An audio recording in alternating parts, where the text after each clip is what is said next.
Hello guys, வாங்க எல்லாம் நல்லா இருக்கீங்களா? இன்றைக்கி ஒரு கோஸ்ட் ஸ்டோரி தான் இன்றைக்கி பார்க்க போகிறோம். ஒரு வில்லேஜில் கொஞ்ச நாள் எல்லா கிராம மக்கள் அமைதியாக இருந்தாங்க. எந்த வம்பு சண்டைக்கு போகாமல் அந்த செழிப்பாக இருந்துச்சு. மக்கள் நல்லபடியாக முன்னேறி தங்கள் வாழ்க்கையை வாழ்ந்துட்டு இருந்தாங்க. ஆனால் ஒரு சில நாட்களாக பார்த்திங்கன்னா அந்த கிராமத்தில் ஏகப்பட்ட உயிரிழப்புகள் ஏற்படுது. ஆனால் குறிப்பாக அமாவாசை டைம் விட்டு ஊரில் ஒரு ஆளாவது இறந்து போயிடுறாங்க. மாதம் இதே மாதிரி சம்பவம் நடக்குது. ஊர்க்காரங்களுக்கு ஒன்றும் புரியல, என்னடா இது, எல்லா நாளும் நல்லா தான் இருக்கான், யாருக்கு எந்த பிரச்சனையும் இல்லை, ஆனால் அமாவாசை வர்ற டைம் விட்டு யாராவது ஒருத்தர் இறந்துகிட்டே இருக்கிறாங்களே, இதுக்கு என்ன காரணமாக இருக்குன்னு சொல்லி கிராம மக்கள் யோசிக்கிறாங்க. சரி, இதை பற்றி நம்ம விசாரிக்கலாம்னு சொல்லி கிராம மக்களெல்லாம் சேர்ந்து என்ன பண்ணுறாங்கன்னா, அவசரமாக அவங்க ஊர் பஞ்சாயத்தை கூட்டி ஒரு முடிவு எடுக்கிறாங்க. இது மாதிரி நம்ம ஊருக்குள்ளே எந்த கெட்ட சக்தி இருக்குதுன்னு தெரியல, மாதம் அமாவாசை டயத்தில் யாராவது ஒருத்தங்க இறந்துகிட்டே இருக்கிறாங்க. ஸோ இதை நம்ம சும்மா விடக்கூடாது, யாரையோ கூப்பிட்டு பார்க்கணும் நம்ம கிராமத்தை அப்படிங்கிறாங்க. அப்போ அவங்க என்ன பண்ணுறாங்கன்னா, கால பைரவரை உபாசனை பண்ணுற ஒருத்தர் இருக்கார், அகோரி.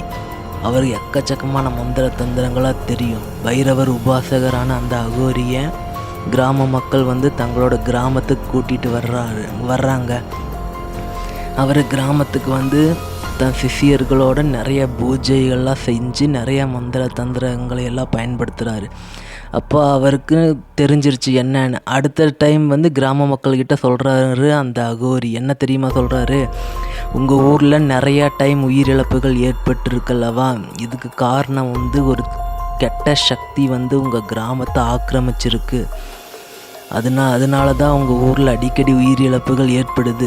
அது ஒரு சாதாரண பேய் பிசாசோ கிடையாது, அது ஒரு நரமாமிசம் சாப்பிட்ற ஒரு இரத்த காட்டேரி. அதுதான் உங்கள் ஊரில் சுற்றிட்டு இருக்கு. குறிப்பாக அமாவாசை இரவு நேரங்களில் அதிகமாக சுற்றுறது அந்த காட்டேரி தான்.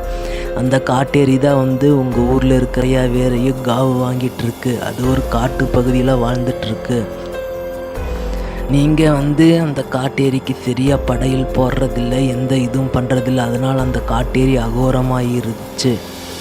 அந்த காட்டேரி தேவதை தான் இரவு நேரத்தில் அகோரமாக அமாவாசை டைம்களில் இருக்கிற எல்லாரையும் அடிக்கடி கொன்னுட்டே வருது. இப்போ புரிஞ்சா அப்படின்னு கேட்குறாங்க கிராம மக்கள். ஆமாங்க, முதல்ல காட்டேரிக்கு ஒரு கோயில் இருந்துச்சு, கொஞ்ச நாள் அதை நாங்கள் பராமரிக்கலை, அது காட்டுக்குள்ளே இருக்கிறனால நாங்கள் போக விரும்பலைன்னு தான் விட்டுட்டோம் கிராம மக்கள் சொல்கிறாங்க. அப்போ அந்த அகோரி சொல்கிறாரு, அந்த காட்டேரி தான் உங்கள் எல்லாரையுமே கொன்னுட்டு இருக்குது, ஊருக்காரங்க இழப்புக்கும் கூட அதுதான் காரணம். ஓகேவா, இப்போ புரிஞ்சான்னு கேட்குறாருங்க அந்த அகோரிகள். ஆமாம் சாமி, இதிலேருந்து காப்பாற்ற ஒரு வழி இருக்கா அப்படின்னு கேட்குறாங்க கிராம மக்கள். அதுக்கு அந்த அகோரி என்ன தெரியும், இன்றைக்கி எல்லாரும் கிராம மக்களுக்கு ஒரு தாயத்து கொடுக்குற, அது கட்டிட்டு ஒரு 21 நாள் கழிஞ்சு என்னை பாருங்கள், அதுக்கப்புறம் உங்கள் பிரச்சனையை தீர்த்து வைக்கிற அப்படின்னாங்க. சரி, இவங்களுக்கு கிராம மக்கள் எல்லாம் தாயத்தெல்லாம் கட்டிட்டு எல்லோரும் அவங்கவுங்க வீட்டில் போய் தூங்க ஆரம்பிச்சிட்டாங்க. அகோரிகள் அங்கேருந்து கிளம்பிட்டாங்க.